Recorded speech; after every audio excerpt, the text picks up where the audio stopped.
ओम शांति। विदेही स्थिति का आध्यात्मिक रहस्य। विदेही स्थिति क्या होती है, आध्यात्मिक रूप से उसको हम आज समझने का प्रयास करेंगे। नंबर 1, विदेही स्थिति का अनुभव। परमात्मा और आत्मा का योगदान। क्योंकि ये कार्य परमात्मा के ज्ञान के बिना नहीं हो सकता और आत्मा ने अपने आप को विदेही बनाना है। परमात्मा विदेही है और आत्मा ने अपने आप को विदेही बनाना है। विदेही का मतलब होता है बिना देह वाला, जबकि परमात्मा तो परमानेंट बिना देह वाला है, परंतु आत्मा इस संसार में आकर देह को यूज करना शुरू कर देती है, जिसके कारण उसे विदेही बनाने के लिए परमात्मा आकर आत्मा को विदेही बनाते हैं। विदेही शब्द का मतलब है विशेष देह वाला, जिसका विशेष देह हो, और विशेष देह को हम विचित्र कहते हैं, जिसका विशेष चित्र हो। मतलब जिसके चित्र को, जिसकी देह को हम बना नहीं सकते। विदेही का मतलब है पॉइंट ऑफ लाइट, जो हम बना ही नहीं सकते, ड्रा कर ही नहीं सकते। परमात्मा अपनी शक्ति से आत्माओं को उनके मूल आत्मिक स्वरूप में स्थित करता है। बाबा आकर समझाता है, जैसे मैं विदेही हूं, जैसे मैं विचित्र हूं, ऐसे तुम आत्मा भी विचित्र हो।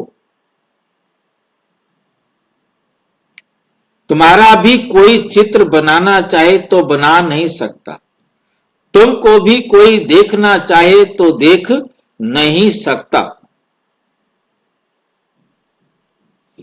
परमात्मा के सानिध्य में आत्मा देह अभिमान से मुक्त होकर विदेही स्थिति का अनुभव करती है। ये लाइन समझ में आई आपको कि आत्मा अपने आप को बिंदु रूप विदेही स्थिति में कि मैं इस देह से अलग आत्मा हूं, ये जब तक परमात्मा आकर ये सत्य ज्ञान ना दे, तब तक हम अपने आप को देह से अलग विदेही या आत्मा अनुभव नहीं कर सकते। परमात्मा के डायरेक्शन पर ही हम ये अनुभव करते हैं। आत्मा की शक्ति का कार्य, ये भी आत्मा की शक्ति का कार्य है। अनुभव करना आत्मा का स्वाभाविक गुण है। दर्द का अनुभव करना, खुशी का अनुभव करना, शांति का अनुभव करना, पवित्रता का अनुभव करना, ये अनुभव करना आत्मा का एक स्वाभाविक गुण है, एक विशेषता है, जिससे वो आत्मा परमात्मा द्वारा प्रदान किए हुए गए अनुभव को ग्रहण करती है और अपनी शक्ति से उसे महसूस करती है कि मैं भी परमात्मा की तरह अशरीरी आत्मा हूं। मैं भी परमात्मा की तरह अशरीरी आत्मा हूं। दोनों शक्तियों का सामंजस्य, परमात्मा और आत्मा की शक्तियां मिलकर, परमात्मा और आत्मा की शक्तियां मिलकर विदेही स्थिति का अनुभव कराती हैं। परमात्मा प्रेरक शक्ति है और आत्मा उस प्रेरणा को आत्मसात करने वाली शक्ति है। परमात्मा क्या करते हैं? करन करावन हार है ना, परमात्मा आकर समझ देते हैं, ज्ञान देते हैं, जिस ज्ञान को आत्मा लेकर क्या करती है? अनुभव करती है। यहां प्रेरक शक्ति मतलब क्या है? करन करावन हार। परमात्मा आकर समझ देते हैं और हमें करने के लिए तैयार करते हैं, और फिर जब हम उसको प्रैक्टिकल ज्ञान को हम लेते हैं तो हम फिर प्रैक्टिकल करते हैं। तो फिर हम आत्मसात करना माना प्रैक्टिकल करना, आत्मा में धारण करना। जब हम उन बातों को अपने आत्मा में धारण करते हैं, हम करन करावन हार बनते हैं, तो फिर वो शक्ति हमारे अंदर जागृत होती है। विदेही स्थिति को स्थायी बनाने का पुरुषार्थ, मतलब ये परमानेंट हमारे साथ बन जाए, हम परमानेंट विदेही अवस्था में रहे, उसके लिए क्या करें? अनुभव को स्थायित्व देना।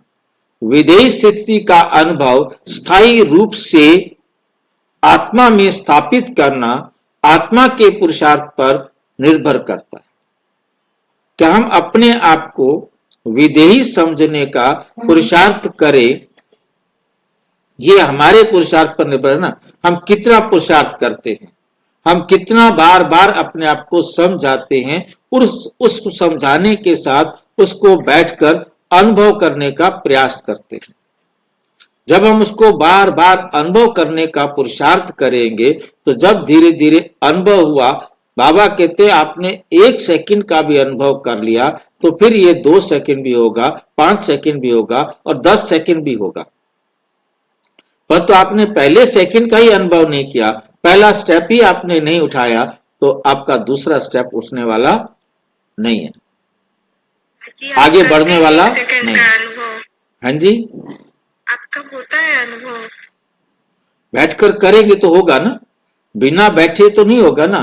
बैठकर करने का मतलब, इसको जब भी एकांत मिले आप अपने आप को चलते फिरते भी कर सकते हैं, ये कोई जरूरी नहीं है। मेरे को नहीं आता कि बाबा की याद के लिए कोई हमें विशेष, आप जहां भी, आप कहीं भी समय मिलता है, आप उस समय 1 सेकंड के अंदर ये अपने आप को संकल्प दे कि मैं इस देश से अलग आत्मा हूं। ड्रिल कराते हैं ना बाबा, वो ड्रिल यही होती है कि आप, बाबा शांत बैठ जाते हैं और आप उस समय अनुभव करें कि भी मैं इस देश से न्यारी आत्मा हूं। अब देह के भान से आप मुक्त हो जाए, अपने आप को जोर नहीं दें कि मैं देह से अलग हूं, मैं देह नहीं, बोलना कुछ नहीं। अब आपने अनुभव करना है कि मैं हूं ही आत्मा ना, मैं तो इस देह से अलग हूं, बस। अब अपने आप को अनुभव करें एकांत में। जब भी कहीं भी एकांत हो जाते हैं ना, तो उस समय आप चाहे 1 सेकंड का भी आपने अनुभव किया ना, तो वो 2 सेकंड भी होगा, 4 सेकंड भी होगा, 5 सेकंड भी होगा, 10 सेकंड भी होगा, तो तभी आगे बढ़ेगा। तो इसको आप अपने आप देखेंगे और इसको अनुभव करेंगे। आत्मा अपने संकल्पों और कर्मों के माध्यम से इस अनुभव को गहरा करती है, क्योंकि बार बार उसको करेंगे तो हमारा अनुभव गहरा होता जाएगा, पक्का होता जाएगा। पुरुषार्थ का महत्व, हमने पुरुषार्थ करने का लाभ क्या है? आत्मा को अपनी आत्मिक स्थिति में स्थिर रहने के लिए नियमित योगाभ्यास करना होता है। विदेही स्थिति को जीवन में लागू करना ही पुरुषार्थ की कुंजी है। जीवन में लागू करने का मतलब क्या होता है? प्रैक्टिकल करना। जीवन में हमको ये प्रैक्टिकल करना है कि मैं चलते फिरते इस देश से न्यारी आत्मा हूं। जैसे बाबा एकदम फरिश्ता दिखाई देते थे, मतलब आप चलते फिरते फरिश्ते दिखाई देंगे। तो विदेही पहले बनेंगे, विदेही जैसे बनते जाएंगे, हल्के होते जाएंगे, तो वो आपके जीवन में फरिश्ता रूप दिखाई देगा। आप विदेही होंगे और वो फरिश्ता रूप हमारा दिखाई देगा। तो बाप दादा का देह में आना, विदेही स्थिति का पाठ पढ़ाना बाप दादा का उद्देश्य है। बाप दादा देह का आधार लेकर आत्माओं को सिखाते हैं कि देह में रहते हुए भी विदेही स्थिति में कैसे स्थित रहें। देह में रहते हुए, देह से बाहर नहीं होना है, देह में रहते हुए विदेही स्थिति में कैसे स्थित रहें। ये शिक्षा आत्मा को देह अभिमान से मुक्त कर आत्मिक स्थिति में कर्म करने की, कर्म से छोड़ने की नहीं, योग्यता देता है कि आप देह से ऐसे काम कराओ जैसे मैं एक सुपरवाइजर हूं, मैं देख रहा हूं मेरे देह के अंग एक्यूरेट काम कर रहे हैं। मैं आत्मा, मैं काम नहीं कर रही हूं। काम, बाबा ने मुरलियों में कहा, काम करने वाले बन जाते हो तो थक जाते हो। आप क्यों नहीं दृष्टा बन जाते, आप देखने वाले क्यों नहीं बन जाते, सुपरवाइजर क्यों नहीं बन जाते। सुपरवाइजर नहीं थकता, मजदूर थकते हैं। आप मजदूर बन जाते हो, आप सुपरवाइजर बन जाओ। विदेही बनना माना सुपरवाइजर बनना, देह से न्यारा होकर के। सुपरवाइजर देखते रहते हैं, हाँ जी काम सारे ठीक कर रहे हैं ना, हर एक का काम देखता रहता है, बस खत्म बात, काम ठीक चल रहा है, ओके ओम शांति। वो थकता नहीं है और ये थक जाएगा। मजदूर काम करते करते, तुम मेहनत करते हो, योग को इतना टफ कर देते हो, इसको सरल कर दो, सरल कर दो। आप क्या बन जाओ, दृष्टा बन जाओ, साक्षी दृष्टा बन जाओ। बस हर काम करते हुए साक्षी दृष्टा होकर के काम करो तो क्या होगा, आप थकेंगे नहीं, आपको कोई परेशानी भी नहीं होगी और काम एक्यूरेट होगा।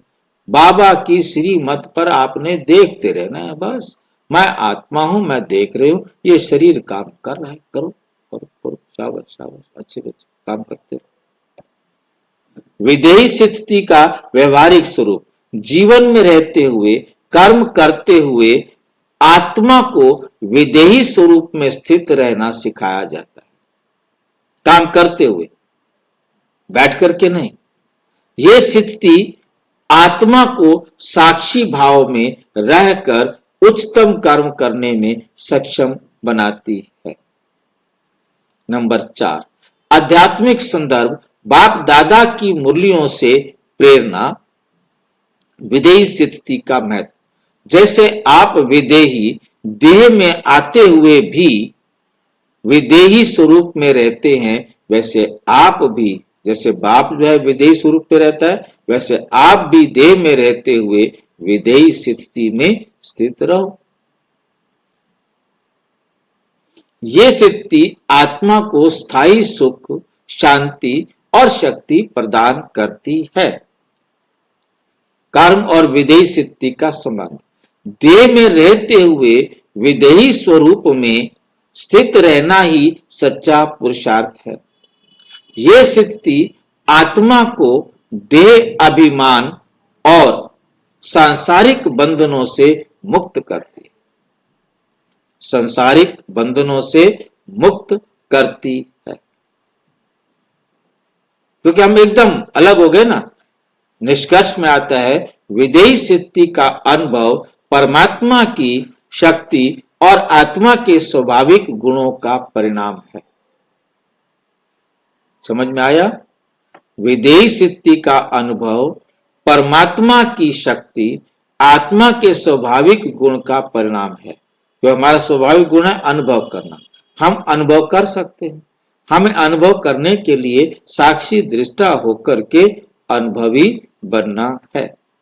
आत्मा को अपने पुरुषार्थ से इस अनुभव को चिरस्थायी बनाना होता है।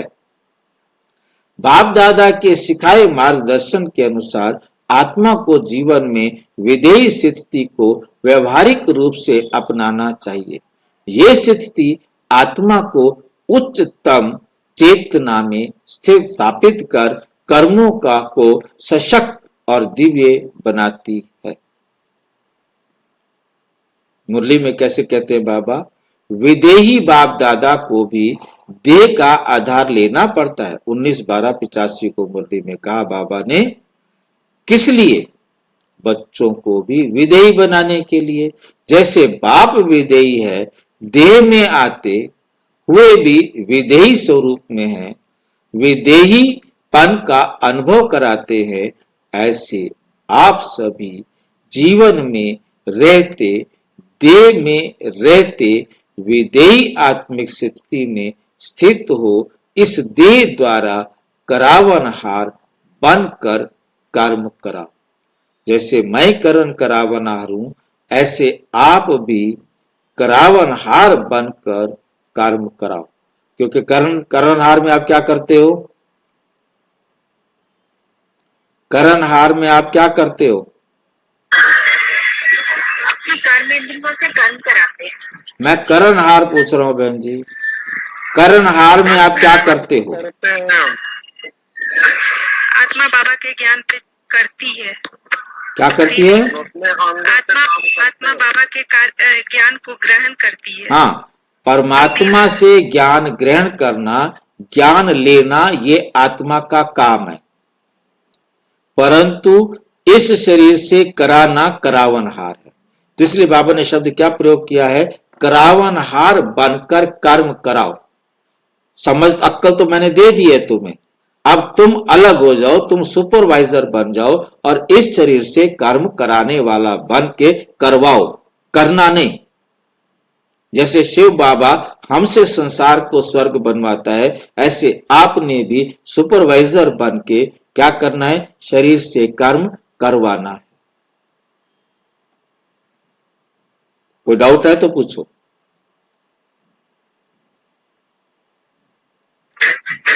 अच्छा, ओम शांति। और विस्तार से समझने के लिए प्रजापिता ब्रह्मा कुमारी ईश्वरीय विश्वविद्यालय के किसी भी सेवा केंद्र पर संपर्क करें। और यदि कोई प्रश्न है तो 9213106986 पर केवल टेलीग्राम करें। 9650692270 पर केवल व्हाट्सएप करें, फोन नहीं। ओम शांति।